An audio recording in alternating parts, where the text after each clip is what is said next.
You mentioned you were at the owners' meeting, and I know you had a chance to interview a couple of people. Do you get the sense that Jimmy Haslam and the Browns would do that Deshaun Watson trade again? That you know, they didn't really know what they were going to have to go through. They went through it, and now they're ready to get out on the other end of it. Would they do that all over again, do you think, if it was in front of them? Yes, they would absolutely do that all over again. They're very excited about what he's going to do this year. I think they kind of looked at last year, even though they were very, very disappointed in the record. They looked at it as a little bit of a wash, then knowing that it was going to be very, very difficult to make the playoffs under those conditions. But they're just as excited as they were the day that they got him.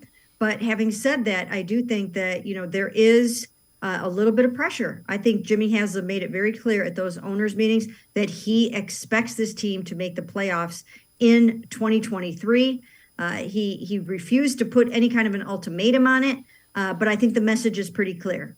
Yeah, and you know what? I think that's fair, and I think the fact that he wouldn't put an ultimatum might show that he's kind of progressing as an owner as well.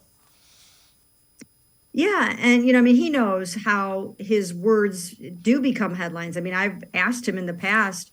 I asked him one time about, would you blow it up this year if it didn't work out the way you wanted it to? And he stated unequivocally that he wouldn't. And then he did. So he knows now not to make those bold proclamations in the offseason. You never know how things are going to go. There can be extenuating circumstances, of course. You can't say yay or nay on anything because what if Deshaun Watson gets hurt and misses 10 games? I mean, you just really don't know.